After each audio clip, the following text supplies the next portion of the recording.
We come with some wine. That's cool.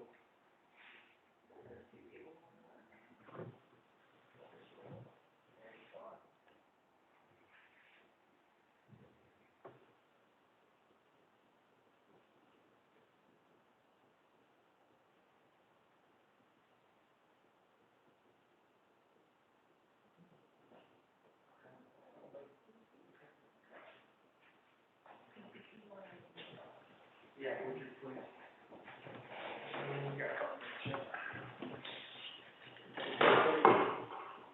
There's a post on Facebook today that please drive church to the summers today. Good evening, everyone. Can you hear us? Drive your tractor to school day. Oh. They're muted, Rick.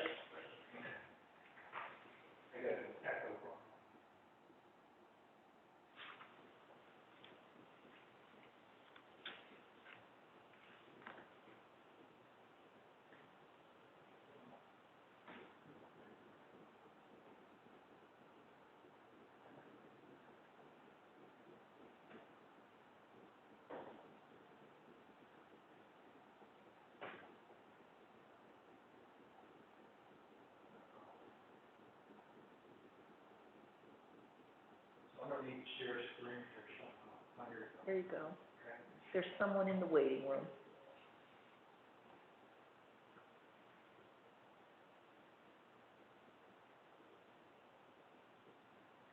Have you been using Zoom for business? Oh, yeah. We use Teams more, or Cisco WebEx. Little more reliable than Zoom. Well, Colin looked terrific. Oh, thank you. Thank you. He seemed like he was enjoying himself. I think he was. I think he was. He's a sweet pea. You guys were so good with him, too.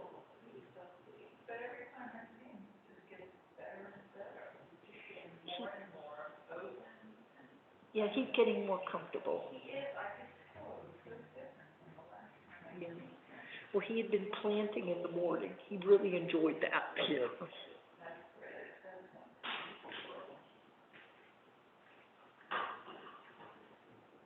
Now, where is he in the birth order of your kid? Third. He's third. And you know what, Jay? If they're...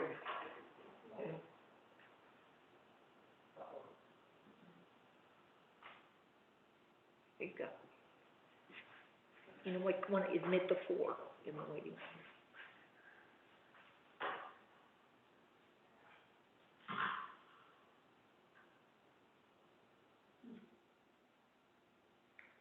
Pretty good turnout.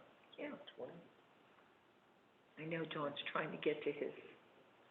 He doesn't have his computer, so he'll have his phone. Who's that? My husband, you know, he was... I haven't shared anything with him. So is he still interested in messing with the metric? Well, as a matter of fact, yeah, he and Terry are gonna reach out to Rich this week and try to set up a meeting. Because Janet Dickinson said she also Oh, wonderful. is really interested in getting involved. Are they coming up this week or next? Next. I think they said June 9th or 10th. Okay. Okay. Yeah, she doesn't want to see it die, and she said... Yeah, I think everybody feels that way. She said it's what she did, supply chain and Oh, that then sort of stuff, is what she did at work, so she's all into it. we definitely need a supply chain expert. Should we make Chris? Yeah, we think. A prophet is without honor.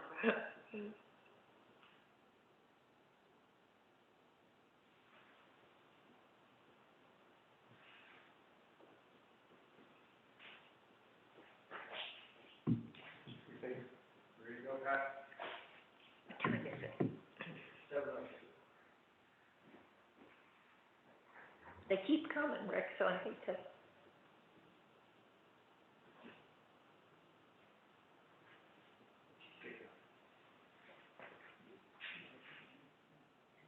That's on you, right? Yeah. So Rick, you're gonna lead the discussion? Yes, Okay. unfortunately.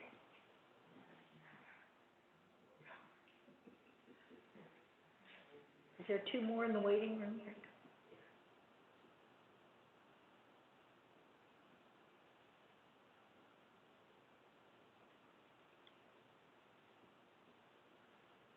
Oh, the finance director is on, Anna Holloway. Was there? Yeah.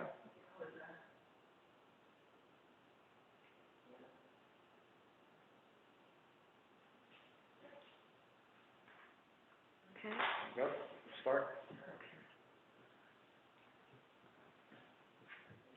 Just wanted to welcome everybody this evening. Could someone give me a sign that you can hear me?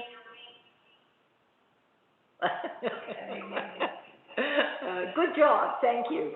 Welcome. I think we're all here very interested in hearing the results of the most recent survey. The survey project, we're really getting a repeat, was undertaken by Chris Humble and Jay Barbasha and Rick Etling. They spent a lot of hours on this project. The results are very interesting for those who track this information. And so without taking up any more time, I'm going to turn the program over to Rick. Okay, we're going to share screen, see if everybody can see that.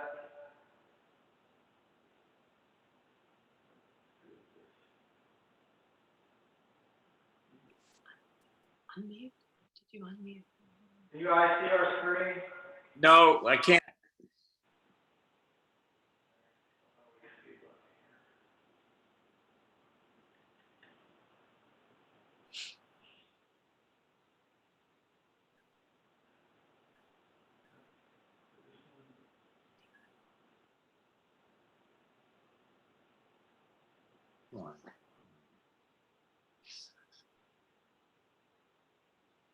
Is it just that we don't know how to do it? Straight up. Chris, let us know when you can see it. Yeah, so far we don't. Maybe try to, hold on. There, maybe. There we go. There we go. So in conclusion,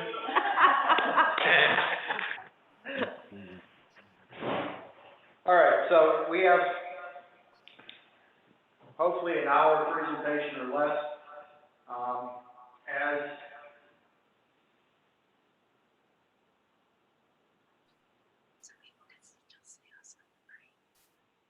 As people have questions, we'll try to do our best to answer them.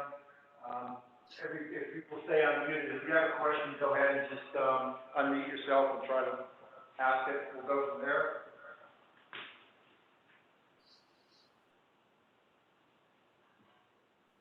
All right, so the purpose of the survey is very specific. As you know, we completed a survey at the end of 2019 and reviewed that survey, approved the strategy, moved forward starting in March of 2020. Actually, the last week of February of 2020. And then obviously COVID hit 2 weeks later. So a couple of big changes occurred during the past year.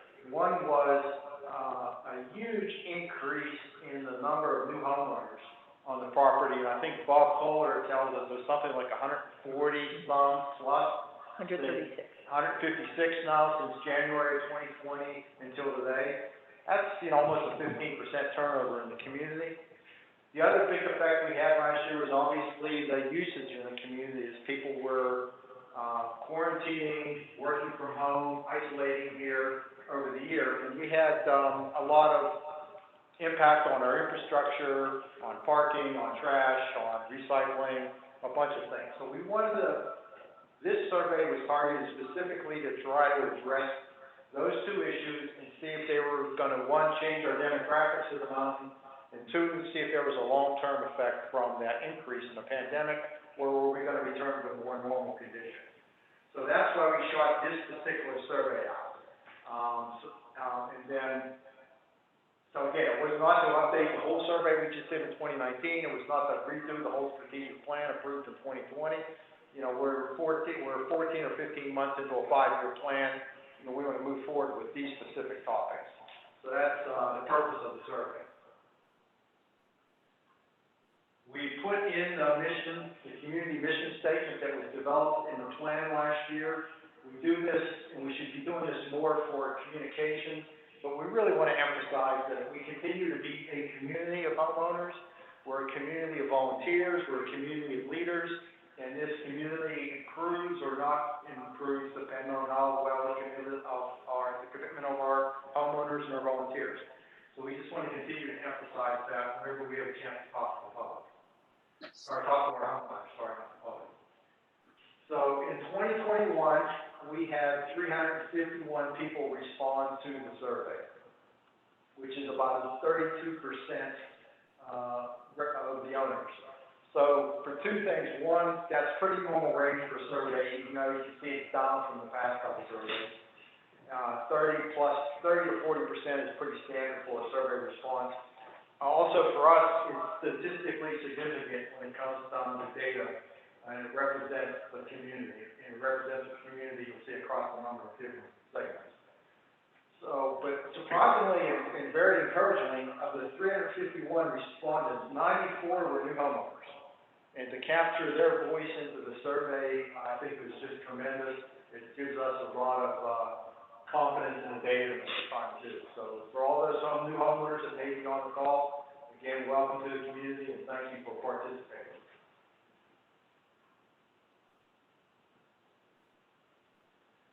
All right, so the age of the respondents, one of the things we're going to look at, if you see on the left between 2021 in the blue and 2019 in the red, the curve shifted to the left.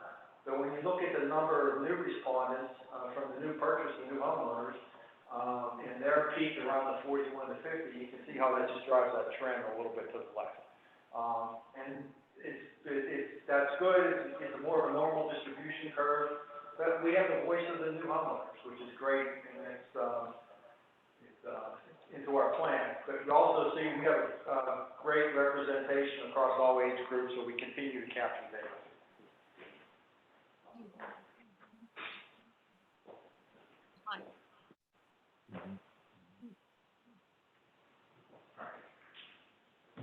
So the next 5 or 6 slides really have to do with the demographics of the community. And some of you who have seen the past plans and data, this is consistent type of information we've asked for. We asked for the information the same way over the past 2 or now 3 surveys, so we can track and trend this.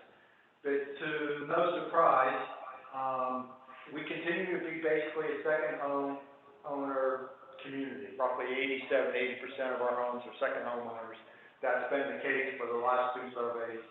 About 11 or 12% are full-time homeowners. That's been consistent. The property types really haven't changed. In hindsight, there hasn't been a whole lot of new construction since the last survey. But you can just see the distribution across townhouses, condominiums, single-family homes, etc. And again, that's very consistent with past surveys.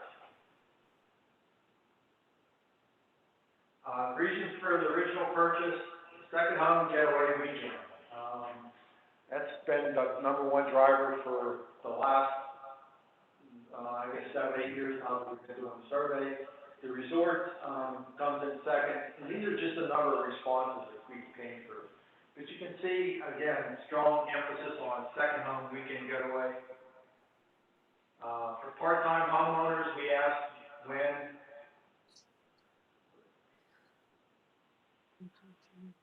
When you use the place, and no surprise, our heaviest use has always been the winter and continues to be. Summer is the second, then we have the off-shoulder season, fall and spring. And again, it looks very much like it over the last few years. All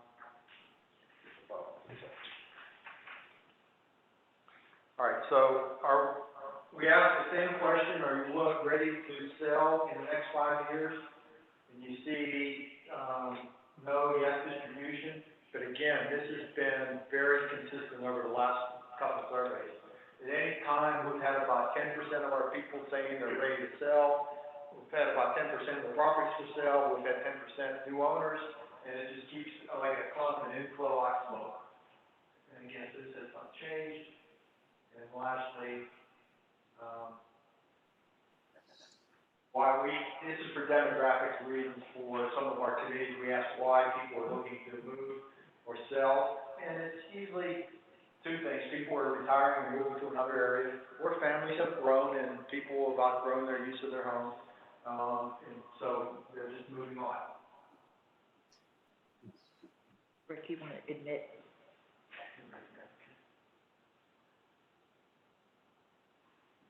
Wow. It's going to be full.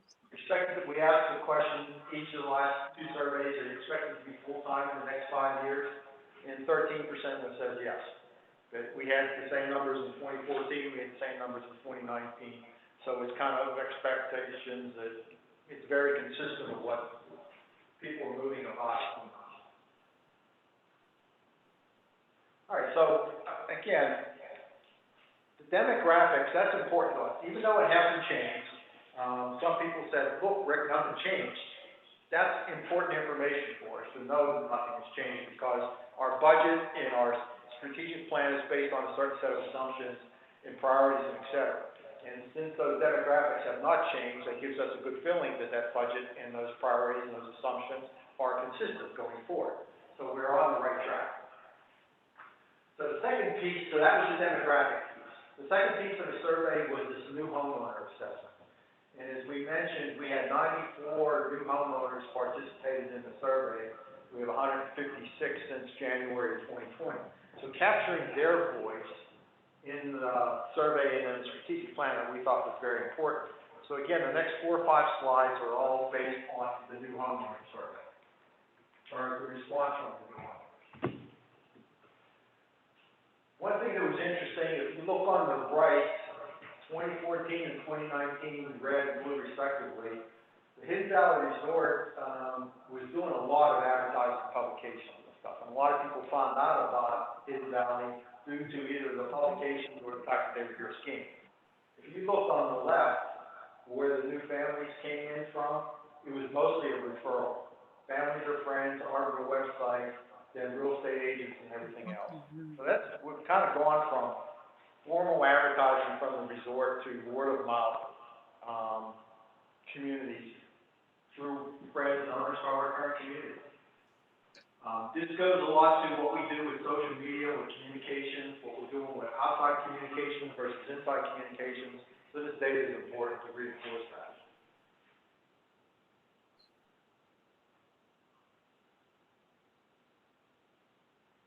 All right, so we've asked this question, the age of children of the new homeowners. And again, this data helps us plan on what are the social activities, what are the programs we need to do, what are people interested in. And this has really not changed again. It's kind of like a bipolar peak. Either people have children very young when they buy, or their children are out of the house when they buy.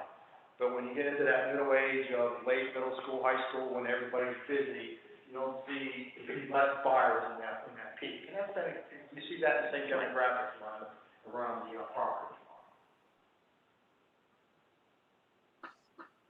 This was a surprise. We asked what resort-based activities do people use, drivers for purchase.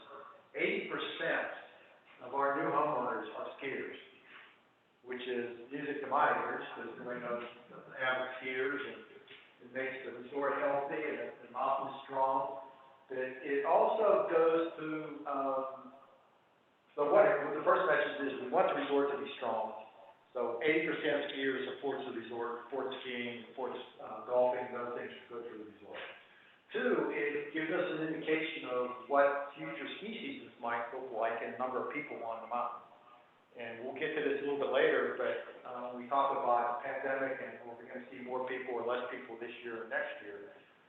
There's a strong indication of 80% of the new homeowners are skiers. We're going to see people here during the winter months, which is again what we've seen consistently.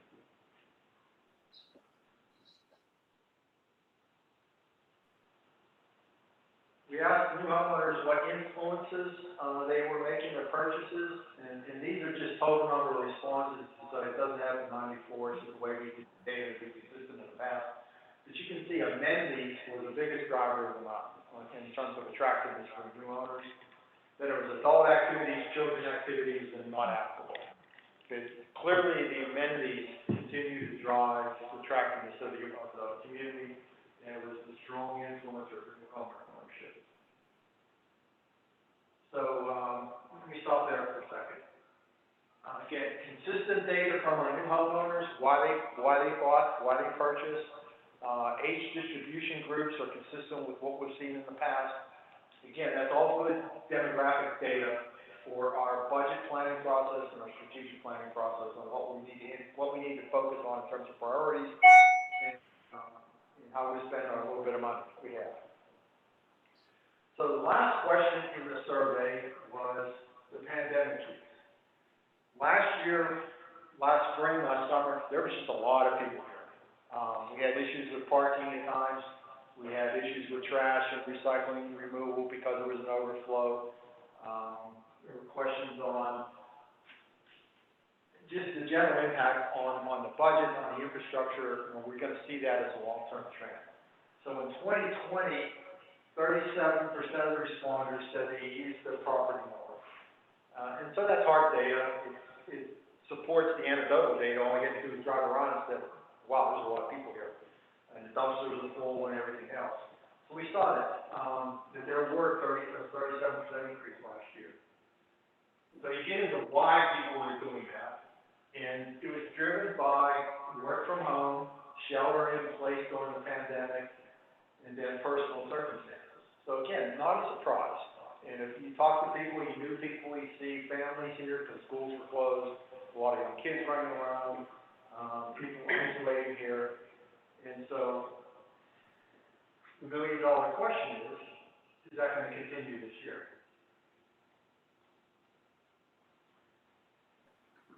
We asked from a work from Hidden Valley, how many days a week did you work here?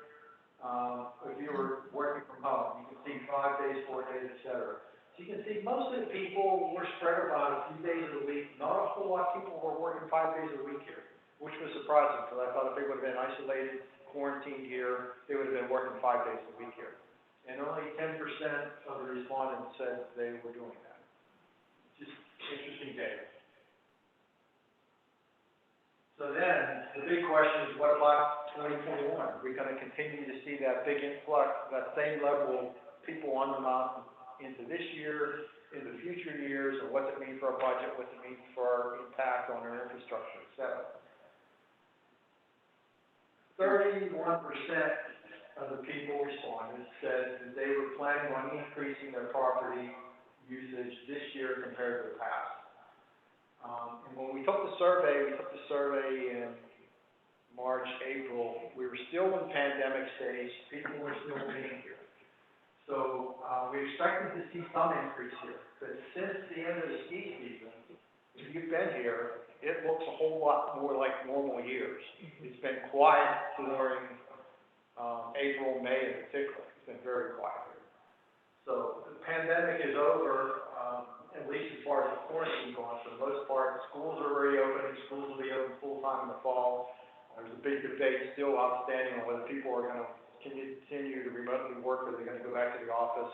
We won't know that. But our assessment of the data says that we will see less community usage than last year, with some uncertainty as to the winter months, because we had the huge influx of skiing last year.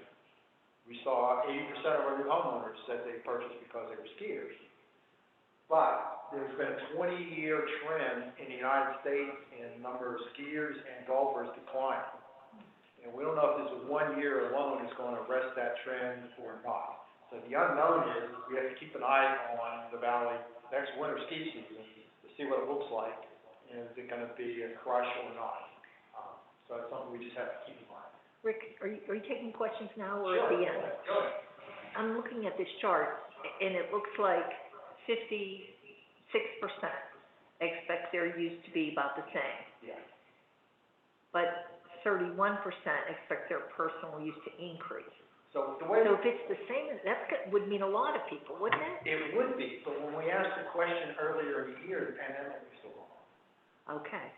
And so remember, up until ski season closed, this place was still very crowded. That was the 3rd or 4th week of March, right? Mm-hmm. So it was still very, and all of a sudden, March ended, in April, May, and all of a And sudden it people got went very quiet. Yeah, So we could have seen a pickup of the survey from that period of time. People were still using it a lot. But the anecdotal says, if you look around, it looks more like normal. So that's what we said. We think there'll be less usage in 2020 for sure. There's uncertainty as through the ski season next year for sure. But right now, it feels like we'll have to keep an eye on it.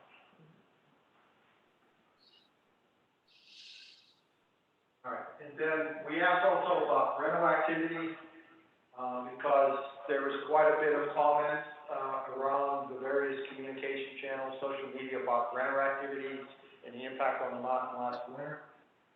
So we asked whether people were going to increase rent or not.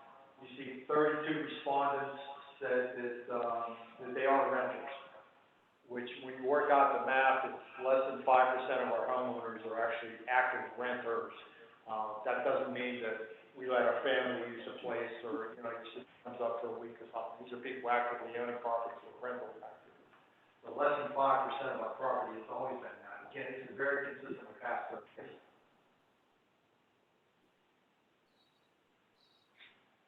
Rental days, we have rental days pre-2020 on the left. 2020 actually looks,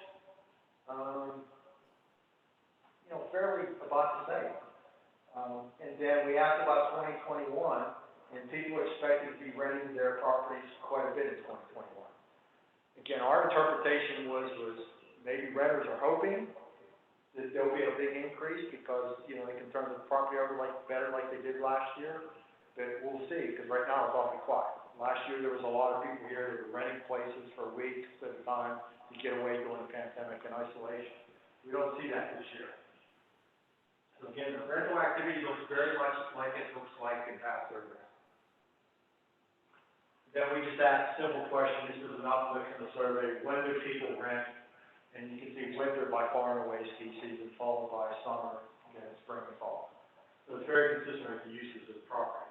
So our takeaway here was that rental activity this year, again, should return more like normal than what we saw last year.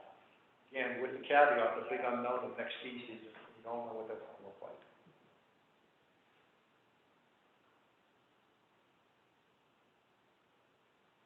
All right, so what does all that mean? We finally come down to what's important in terms of ranking the amenities of the community. So we asked everybody to force rank what you thought the most important aspects of the community are.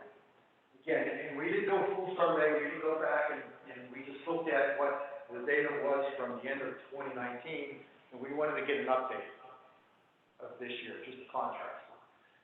So when you look at the total respondents, the total input, landscaping, our streets, our walking paths, the pool, and security were the top amenities, and those were the top amenities in 2019 also. Dining, you see through the parking trash, Stockbridge Center towards the end, tennis, and then at the bottom we put in e-vehicle charge, only because there's e-vehicles on the property now, and we're talking about being a green community, and we're trying to want to get some interest on whether it'd be interest in a charging station somewhere on property. And so that's very small. In hindsight, being the great strategists we are, there's only a handful of people that own e-vehicles, so we should expect that to be a small answer. That's something to look forward to. So again, between the new homeowners and the impact after the pandemic in 2020, the priorities for our amenities have not shifted. And you'll ask yourself, so what? And I'll say that again. So the budget that Bob Kohler just went through, our strategic planning objectives, and all our committees and activities are all based on this prioritization of amenities. And they're still the right priorities. So you have confidence that our budget is still in the right place, our activities, our volunteers are still focusing on the right things, etc. One of the questions we've always asked in the past is, what about full-time versus part-time, and what about new owners versus passive homeowners? I want to admit, Alan Ball. So in this chart, full-time homeowners are in the blue, part-time homeowners are in the red. And there's a little bit of difference, it's usually less than 1% difference between the responses. But what it tells you, there's consistent data here and input between full-time and part-time homeowners on what they think the priorities are. That was an issue in the past, 3, 4, 5 years ago. People were talking about there was a difference in what people expected on whether they were living here or not. Well, we can see here in this data that that really has not changed much at all. Again, there's the same priorities for the amenities across full-time versus part-time owners. Then if you look at new buyers versus prior homeowners, you almost get the same effect. There's very little shift. The top 3, 4, 5 are still the same 3, 4, 5. So we've asked this question across full-time versus part-time homeowners. We asked this question across new buyers versus prior. In the 2019 survey, we actually asked it based across demographic age groups. So we've asked this question 3 or 4 different ways to make sure we have the right priorities on the amenities and we're focusing on the right things. So again, we feel very comfortable that the current budget and the priorities of the strategic plan are focusing on the priorities of the community, not just what we think they ought to be. One last question. Last year we could not have the ski shuttle because of the pandemic. There was quite a bit of feedback that people missed that, so we asked the question this year, would you use the ski shuttle? So on the right is the percent response, on the left is just a number. And you can see the blue lines are not at all likely will I use the shuttle. The red are somewhat, and the green are very likely. So when it comes down to it, roughly 100 of the responders, 30%, 25 to 30% said they would be interested in using the shuttle. We asked the question on Friday, Saturday, and Sunday, and Friday there was very little interest. So our recommendation to the board was look at the shuttle for Saturday, Sunday service. The other point about Friday night is Friday night usually the parking lots aren't anywhere near full. There's plenty of place for the homeowner or anybody to go out and park and just walk out to the slopes. Versus Saturday and Sunday when the parking lots are absolutely jammed. You can see where the shuttle would come in, would be a lot more traffic. So we've made the recommendation, and I know the board, Bob, has planned for shuttle activities for next winter.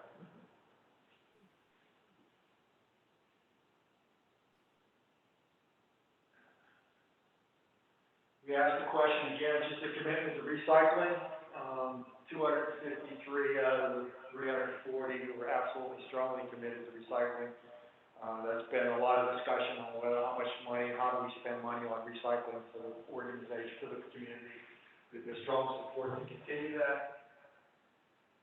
And then lastly, this is probably hard to see for many people, we just listed it out of the survey, but roughly 93 or 94% of our homeowners said they were highly likely or likely recommend ownership to others.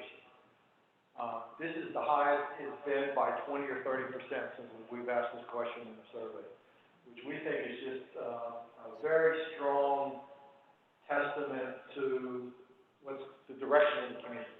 I mean, it looks good. There's a lot of activities. People are happy with their ownership. Only 2% or 2.5% said they were unlikely to recommend, or highly unlikely. We went in and looked at the comments based off that subgroup, and there was 40-some comments related to that 2 or 3%.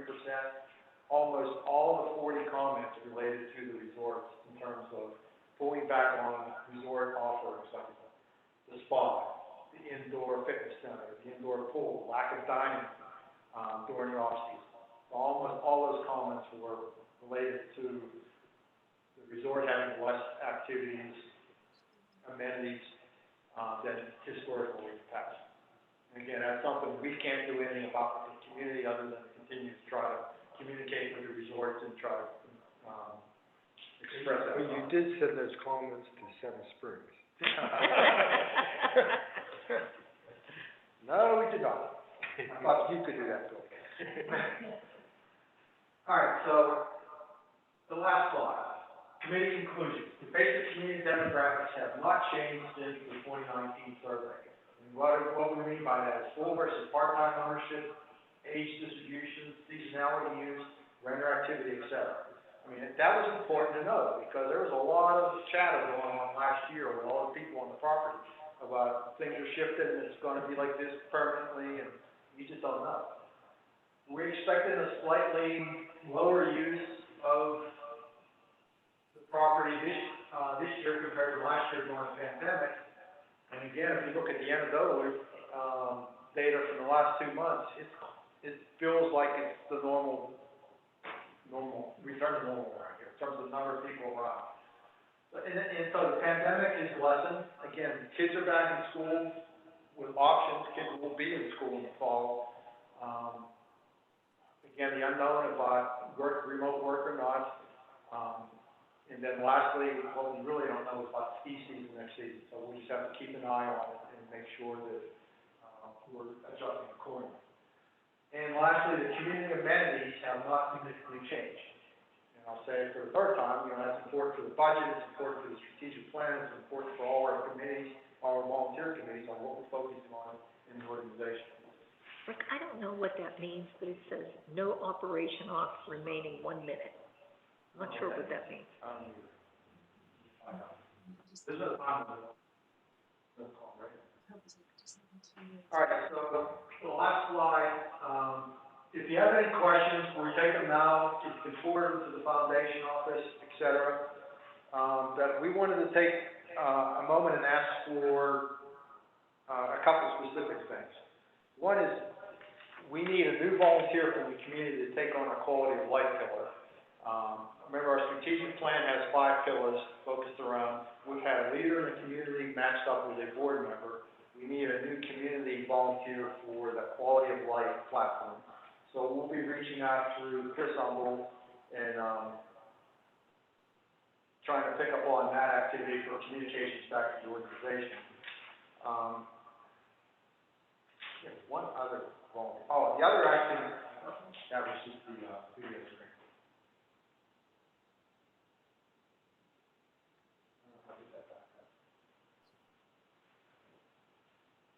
You guys still with us? Give me a thumbs up, somebody. Are they on the screen?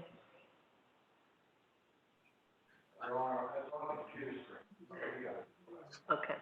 All right, the other volunteer we were looking for, or from the community, is, we did not ask about quality of water at the community, because we know what the answer is.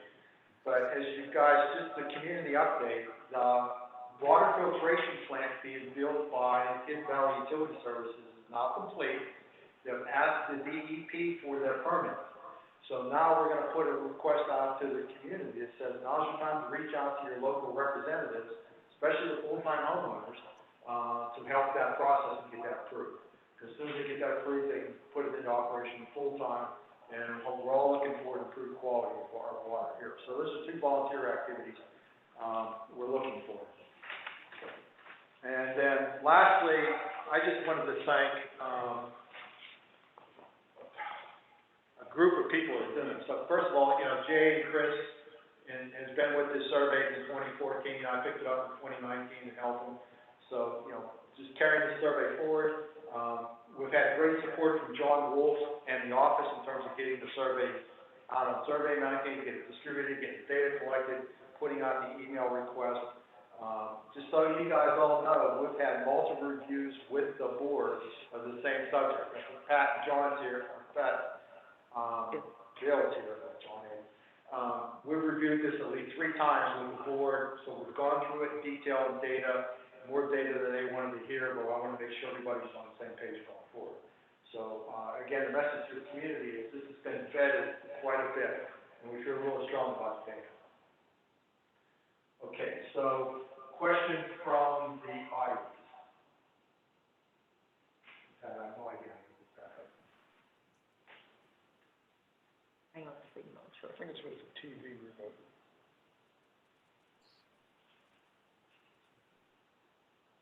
I have a question. Go ahead. Could you state your name? No, yeah, Josh Hammerstein. I'm on Beach Lane, new homeowner. Recognizing that, seeing that electric vehicle charging was on the amenities. Now recognizing it was on the low end, Could you elaborate on any plans to potentially enable owners who have electric vehicles to charge on the property, particularly those who are in condos and townhouses? Yeah, Josh, great question. So one of the new committees we just started 2 months ago, based off the last survey recommendations, is called an Energy and Sustainability Committee. And we're looking at how do we help homeowners improve their use of reduce their use of energy, how do we get the community to reduce their use of energy, how to be more green in the process with the full anticipation that e-vehicles are coming. So part of that committee is going to look at ways we can accomplish that. Our first look was just to have an e-charging facility or two maybe on the property at some point in time. So we're going to do a lot of looking at, can we get grants to do that as opposed to having to spend our own money to do that, et cetera. Josh, I think your question was also more, how could we do it for people parking in front of their townhouses and condominiums and et cetera. I don't know how that would work, but my answer is we got a committee that's all 6 weeks old. It's going to be a long-term 2 or 3 year focus, and we're certainly going to have that in our scope of evaluation. Rick, you know what, Josh, this is Pat McGrail. I'm on the board. Okay, hey. In answer to your question, I want to let you know we have been looking at this. A couple of big issues. One, it may not seem like it, but the foundation doesn't own a whole lot of property that could be used and set up particularly for charging electric vehicles. But it is something we continue to look at, number one. Number two, we've already had a couple of requests to have a charging station installed in the parking area outside of a couple of the homes up here. It does not seem like an unreasonable request. The problem is the parking lots are common areas. So even though I live off of Southridge Drive, I have a right to park at the Heights. And the same would be true where you are on Beach Lane. So that EV charging station, while near to your house, would not necessarily be in a dedicated parking place for your house, if that makes any sense. So, Yep. So what we need to do is identify an area for these EV stations to be installed. So more news on that later. Oh, great. No, I greatly appreciate all the work you guys do, you know, not just on this issue, but just in general. And you know, thank you. Appreciate it. Thanks for participating. So I have a question. And my name's Dana Yilly. And my question is what type of relationship changes do we need to make with Resort to be responsive to the survey? I'm looking at our grand leader to answer that question.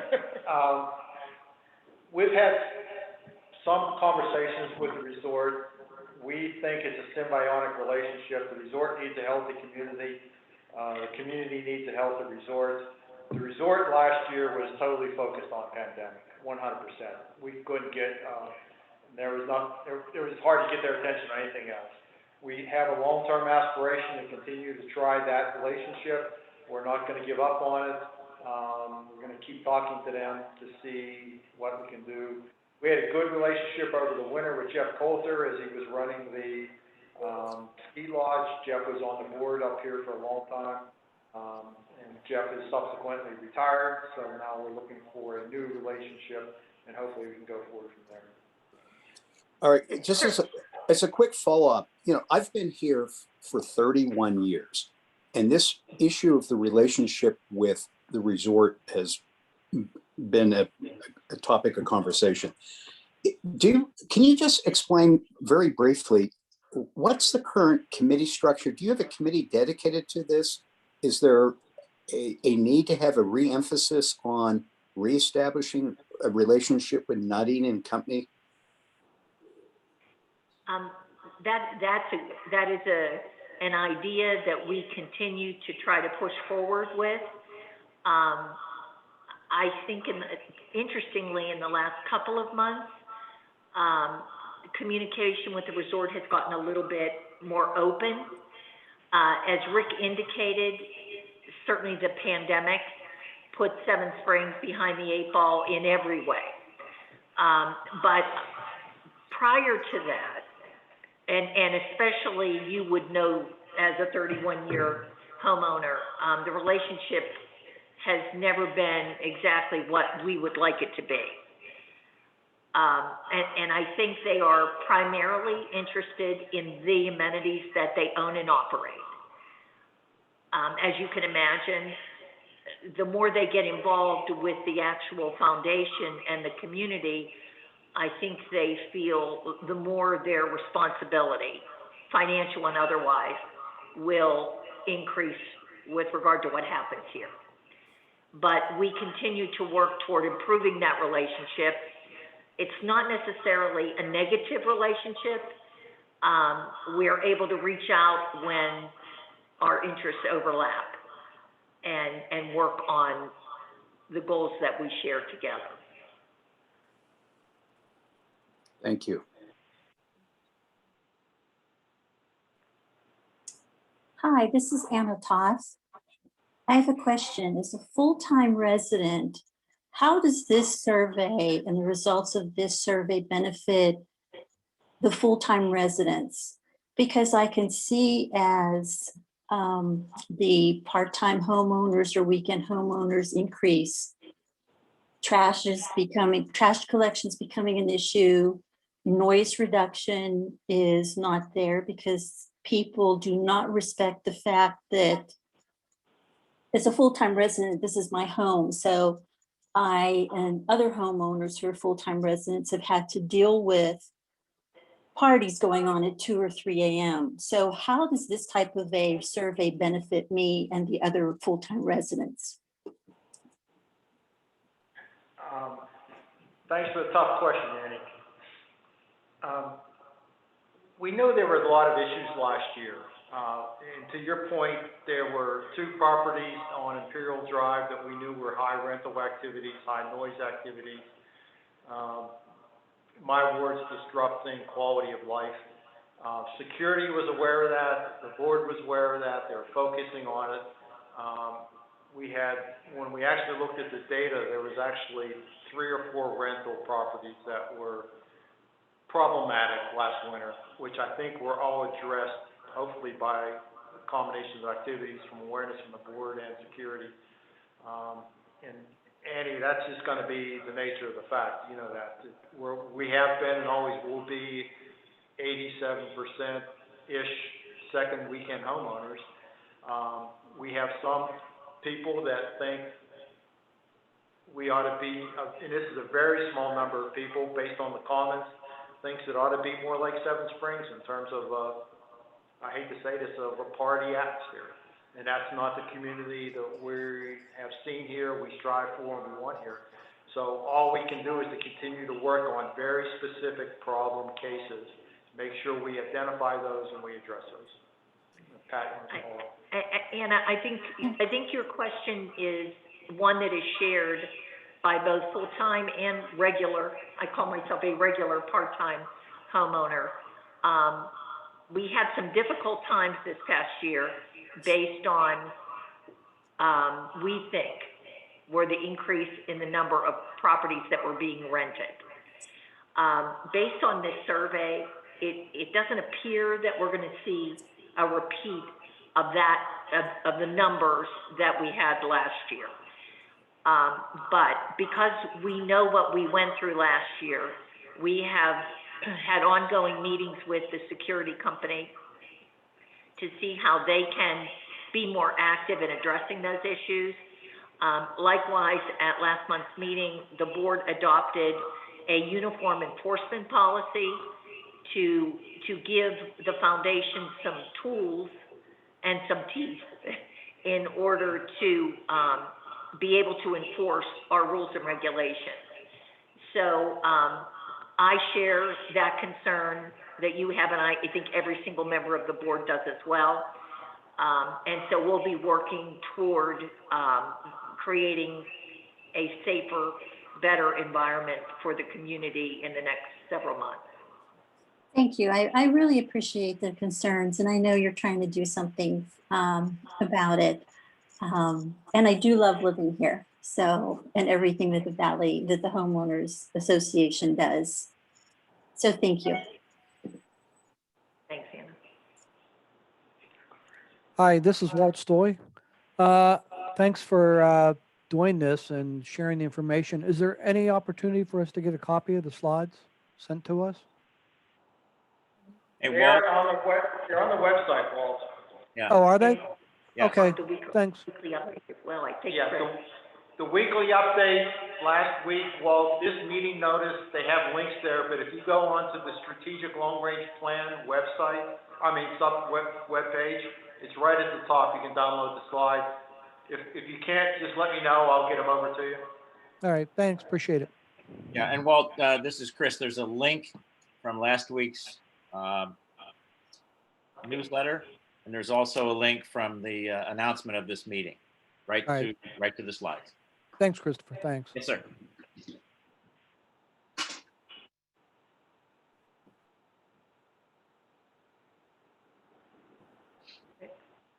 Any other questions? I have one more question. Deneen Leah. I'm in Alpine Woods, part-time. I was thinking a little bit more about the question before last about the relationship with the resort.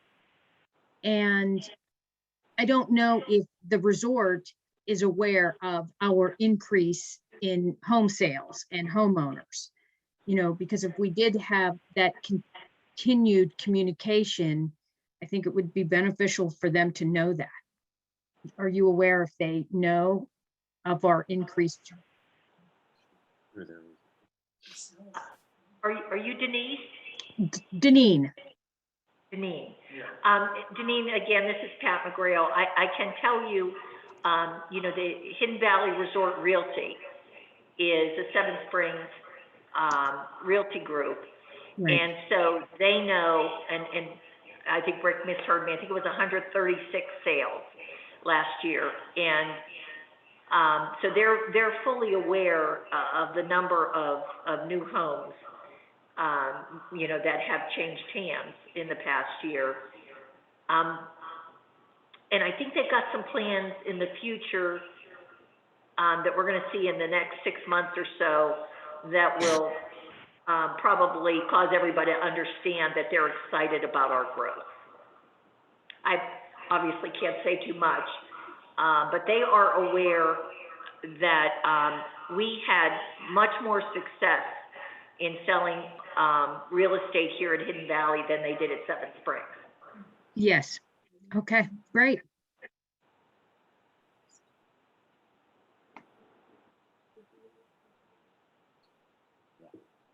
Any other questions? Hey, Rick, it's Chris.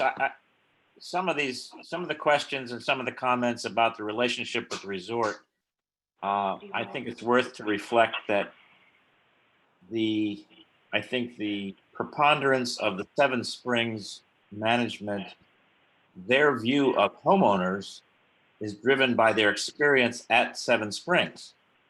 And they would tell you that they find that their homeowners are essentially a needy group, always asking about, you know, what's in it for me. When we had Lori active here and Jeff Coulter and Mike Moore and the others, they always observed that Hidden Valley was unique because the homeowners really perceived and executed on a partnership with the resort. And we have reinforced that. I know Pat has reinforced that in the past. And when that message gets through, and it has from time to time with Seven Springs, it resonates and it causes a favorable response. And I think what we just need to do, as has been suggested here tonight, is we need to continue to put that best foot forward in demonstrating we're not asking for something for nothing. We're not asking to become a needy group. We're asking to partner with Seven Springs and provide a mutually beneficial relationship in which we all thrive.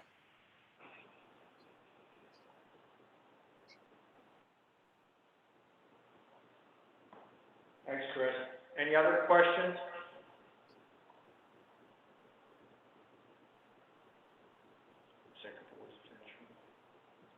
Does anybody here have any other comments? Okay, Bill? Or anything else, Rick? Well, on behalf of the board, I can't thank this committee enough. Jay and Chris and Rick, as usual, have done a great job.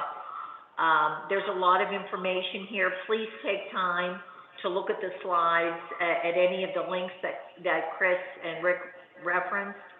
And the board, I think I can speak on behalf of the board, will continue to move forward in accordance with the interests that seem to be amplified in the results of this survey.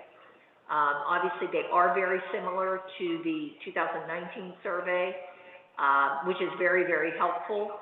And so we will continue to use the strategic long-range plan, not as a document that we put on the shelf after a whole lot of work has been spent on it, but rather as a working document that we refer to just about every month.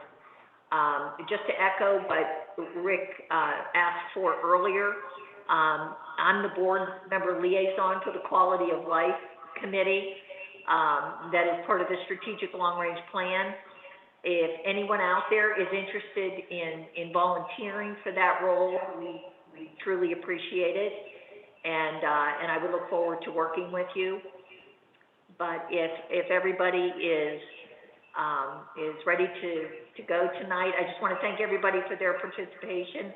Looks like we had almost 40 people interested in the response, and that's great.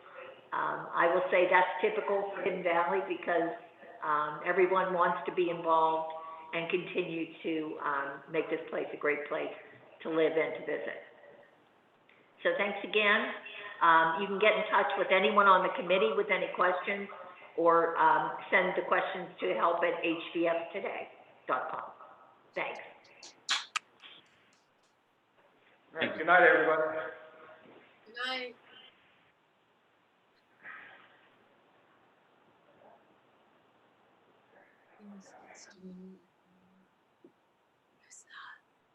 Bob Kohler, Consult. Dan Martin. Denmark. Okay. Dan Martin was on too. I didn't know. Bob. Great job, guys. Thank you. Thanks, Bob. Yeah, well done. Well done. Thank you for all the information. Excellent job.